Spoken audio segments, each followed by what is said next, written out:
Good morning. This is late November here in Austin, Texas. As you can see, it's 80 degrees and I'm wearing a tank top. So, we have some crazy weather here. I just wanted to show you a few things in my backyard as a part 2 of the front yard tour for November. We're in late November here, and I haven't brought any of my plants in, honestly. These Hoyas have been just hanging around here all winter. There's some stress on the leaves, which gives it a beautiful pink look. These guys over here, some succulents, also have some of that pink tone to them that are just really gorgeous, and I think it really enhances the plant. This is what happens when you just kind of let them stress. You don't give them water. These are pretty wet. We've had a lot of rain lately. I definitely hope that these dry out quickly. Otherwise, they'll start to rot out.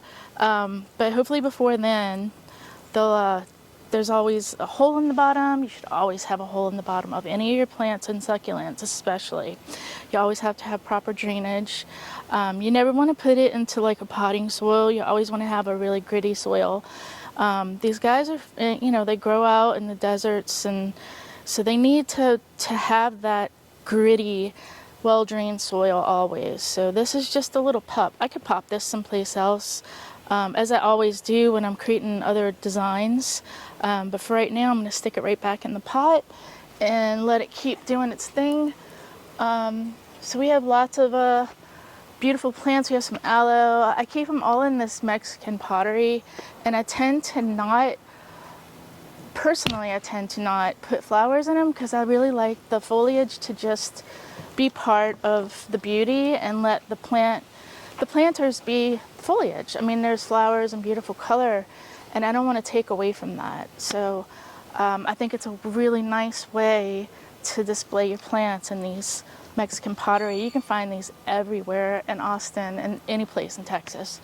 They bring them here. I'm going to be doing a video of a friend of mine that actually imports them from Mexico. So we have a couple of people that I've worked with locally that I'd like to showcase, because as you know, this channel is meant to really help the small business community. I just want to keep people going to these small businesses. They're so important to us. But can you imagine not having all these great small businesses to go to and only having the big stores? That would be really not very fun. You meet so many great people at these places. They really take the time out to talk to you and just make you feel like part of the family. It's really amazing. I hope you get a chance to go and frequent some of the vendors and businesses that we'll be showcasing here on Keep Austin Gardening. It's really important. It's very important for us to do that. So I'm going to keep running around the gardens and showing you. Next, I'm going to show you my veggie garden in progress. Okay, so here we are in the vegetable area. This is really the only area where I get a lot of sun. I'll be showing you our magnificent oak tree. We have an oak tree that's over 350 years old, and it's absolutely stunning. So this little part of the yard here is the vegetable garden, and I'm trying to create a native meadow. That'll be next on the tour, but right now I'm going to focus here. This is milkweed, butterfly milkweed, that I put out for the monarchs and the butterflies. And if you're wondering why I have this gate here, this little trellis, which is so cool, it stretches out into any size you want. Eventually I'll put this in the description when I get affiliated. I'm not there yet, but as soon as I do, and if I am by the time you're watching this video, please take the time out to go and find some. You can click on the link and get one of these. It's been amazing. I have one around my compost pile. If there's a plant that I just want to keep safe from any predators or pigs, because we have a potbelly pig. If she comes out, I'll definitely introduce you, and I'm sure in some of the videos she'll be in it. But we do have a potbelly pig that would really enjoy having this as a little snack. So these little flexible willow trellis gates, they're just incredible. This thing will stretch out to 8 feet in diameter. So right now I just have it here, and so far it's working. So if you have animals, dogs, or any small animals that you just kind of want to keep away from things, this is a great alternative.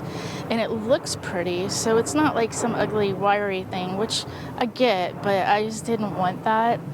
And I had ordered some of these, and I'm really pleased with them, and I would definitely order more. So far so good. So on this side, this is a peach tree. I have 2 peach trees so that they can pollinate each other and hopefully have a better yield. Never ever have I covered any of this yet. If we have a hard freeze, I will wrap it. So that'll definitely get wrapped. She's doing great. I just put it in this summer.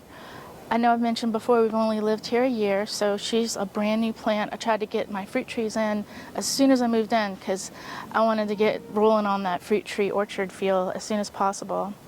So over here, I'm gonna show some close-ups of these guys. This is the Yellow Bells Esperanza, Texas Yellow Bells. We kind of claimed that one. And in contrast to that, I have these absolutely beautiful peppers. These are my husband's peppers. And right now they're like red, orange, and green, and just kind of perfect for the holidays. So he's got a ton of different varieties of peppers. There's some grass growing in there that Elton likes to gnaw on. I also, down here, you can't see them because I had put so much compost in here and it did its thing. It degraded, and so my soil level keeps sinking. So I think, hindsight, I think it would be a really good idea for you to overfill your planters, fill them to the top. Expect it to go down because this is a good 10 inches lower than the top. I mean, there's actually flowers, and I'll show you some close-ups of that, and you can't see them. You can't appreciate them because they're down there. So next time or next season, I'm gonna try to raise this baby up and put more compost in it. I always keep a little bottle of neem oil nearby if I see anything going on. But in one of my videos, the ladybug video, I put the ladybugs in here, and I have not seen any bugs. I haven't seen any scale or just anything that's gonna bug this, no pun, anything that's gonna harm my plants. So I haven't sprayed the neem because obviously the neem's not gonna be good for any bugs. So I don't wanna kill the ladybugs. But after I've released them in there, I haven't seen anything. I had aphids and everything else, and now everything's just kind of gone. And I know it's the winter, or not winter here, but it's colder than usual. Maybe they're dormant, I don't know. But I do know as soon as I put those ladybugs in there, I notice a huge difference. So on this side of the garden, on this box, I still have tomatoes, and I have a lot of tomatoes. I probably have over 100 tomatoes still left on my tomato bush. And every once in a while I'll come out here and just eat them. They're super salty, which is kind of weird. I mean, I don't know what's in the soil, but they taste salty to me. And normally I like to put salt on my tomatoes. Not these. These are just regular little cherries. And if I touch them, they fall off. But I have a pig, so guess who gets this? I did more Yellow Bells Esperanza. I will move these because I know they're going to get larger, but at the moment they just really look pretty right now, and I'll probably tuck them in back here. I want to really create this as like a little meadow. The dogs love it in here. Like, we have this huge yard, and they choose to be in this grassy area. And the reason why I kept this grassy is because one day I was mowing my lawn, because we do have St. Augustine, and as I was mowing, it was the evening time, there was lightning bugs everywhere, and I was like, oh my god, what have I done? So lightning bugs like to overwinter and sleep in these grasses. So these grasses are extremely important. So of course I want lightning bugs in my yard, so I'm going to give them that habitat to do that.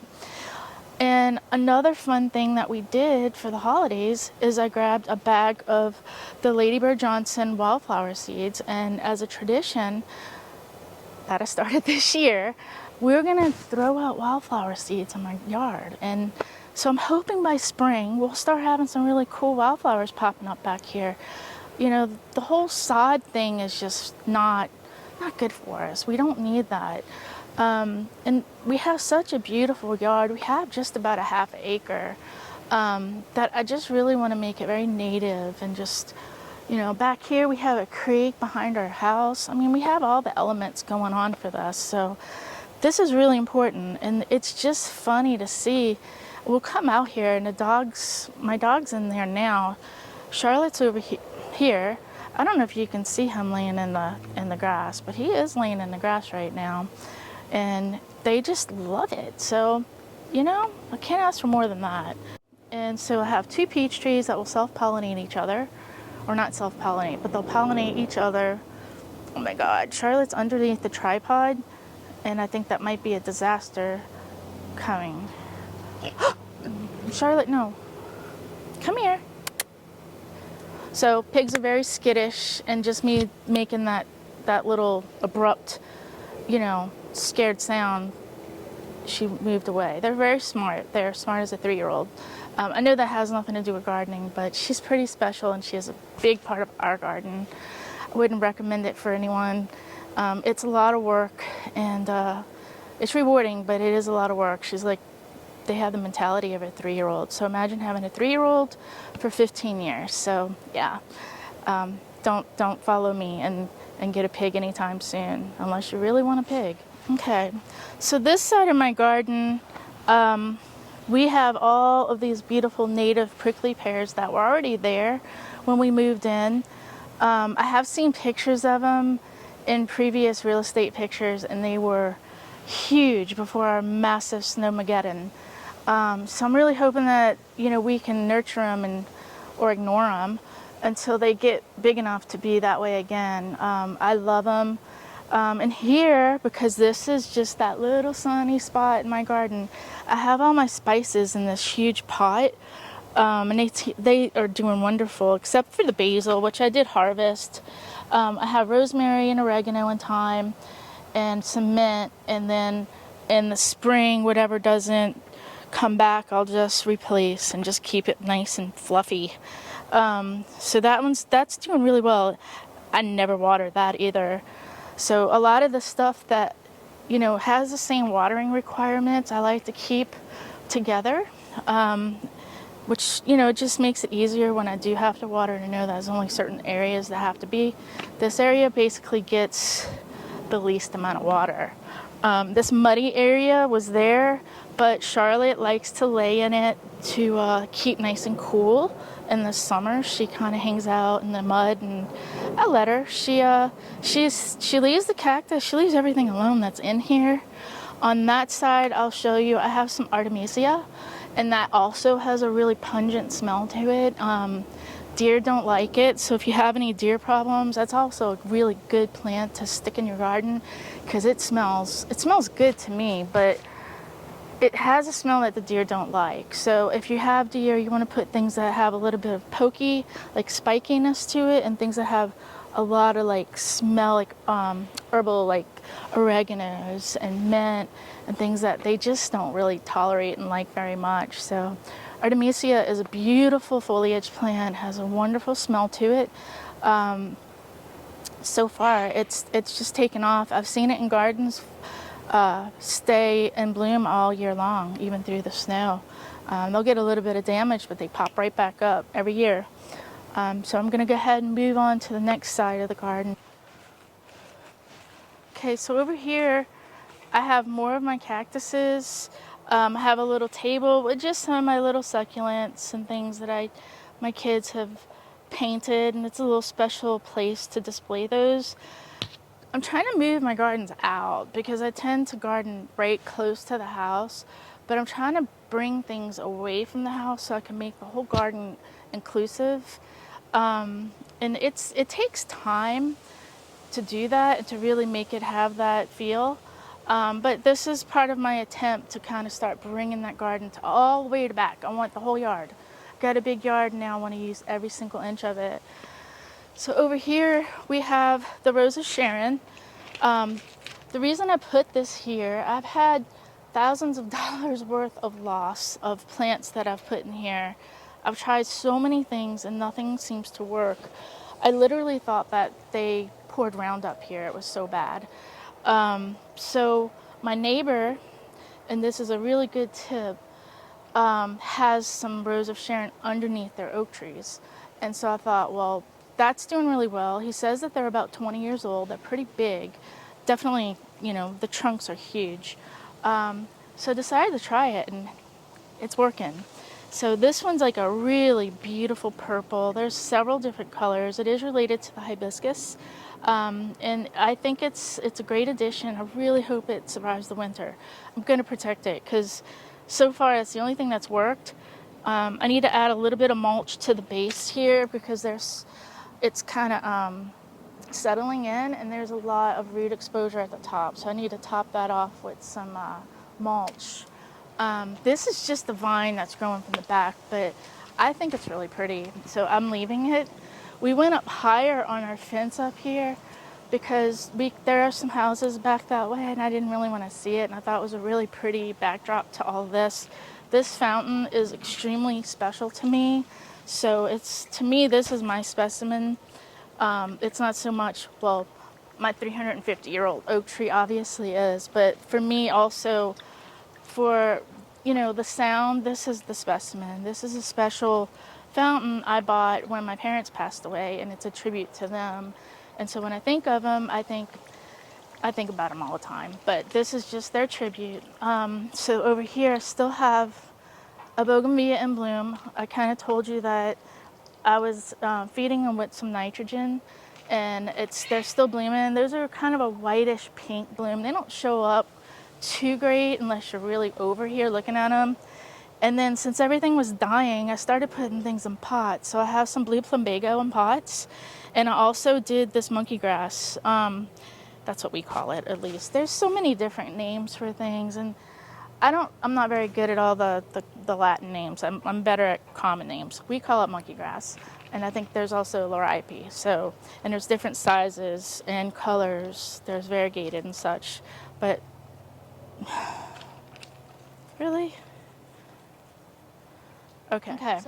So I just want to show you this before I move along. This is the Artemisia, and I wish that there was smell-o-vision, because it smells so good. But I do want to show you this blue, beautiful foliage. It's so cute, and it's soft, and it smells amazing. And I really wish you could smell it right now, but use your imagination. It's kind of eucalyptus smelling. I'm not sure, and I would like to look it up to see if there's any medicinal properties to it. So I'm sure there is. This is just too good to be true. So anyway, also have this century plant here, and I do have the Latin name there. I'm not going to attempt to try to pronounce it. I always find that I have clovers in my cactus. So there's like little clovers in here. I love clovers in my gardens. So whenever I have them in a planter, I just keep them. So that I just feel like it's just kind of a weird juxtaposition of like a cactus in the desert and a cute little clover. So I think it adds a little interest to it. So I think I don't do anything to them. They just kind of appear.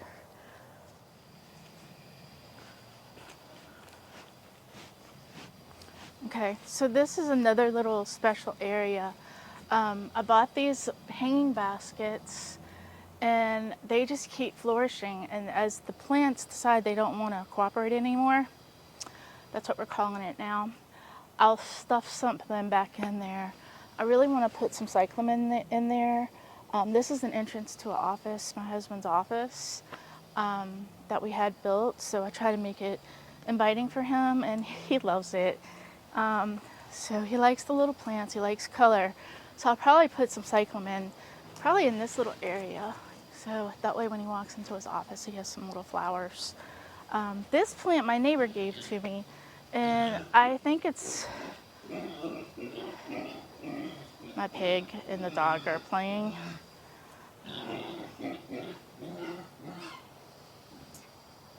Y'all done? Okay.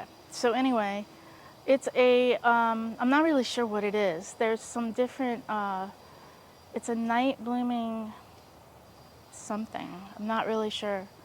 I think I might not put that in the video because I don't know what the name of it is, but it's pretty. Hi. Okay, so here's another little pond that we made out of a galvanized tub we got.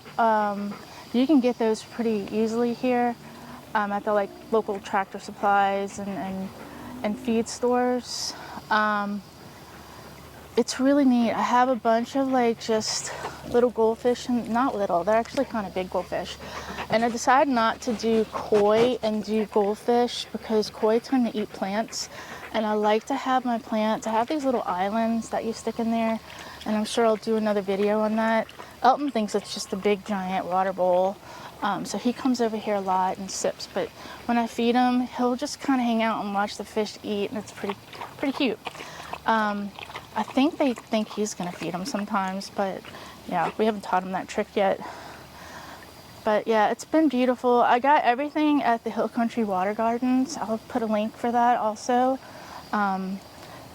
And I don't know if you've been there. I have a video on that, but I'll also stick a little link up at the top right now, and so that you can see that, and they are just incredible. They're helpful. It's a tranquil paradise. Everything you need there, pond related, they installed. They have the pumps that I purchased. I bought my fish there. I have water lilies. Everything is just thriving that I've bought from there. And if I ever have issues, I run over there and they're right on it and helping me. So I give them all credit to helping me establish this pond for these fish and its success. I couldn't do it without them, honestly. And they're just a huge resource. So I hope you can make it over there to go and see that place. It's the Hill Country Water Gardens, and it's in Cedar Park. So I hope you get to go. And that's not a paid promotion by any means. Just, an honest promotion. So that's even better. All right, I'm gonna wrap it up in this garden. This was dirt. So all of these stones here were in the yard somewhere. It was kind of a mess back here when we started. So we went ahead and just made this little garden. I put in some plants that I thought would be super easy and low maintenance, especially with all the leaf drop from the oaks. Those are canna lilies. I need to cut those back and store those.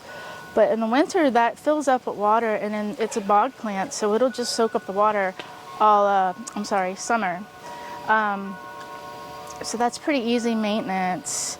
And so these guys, this has just been a really super easy garden to maintain. I just blow it out when it gets too many leaves, and then it kind of got rid of that splashback on the house.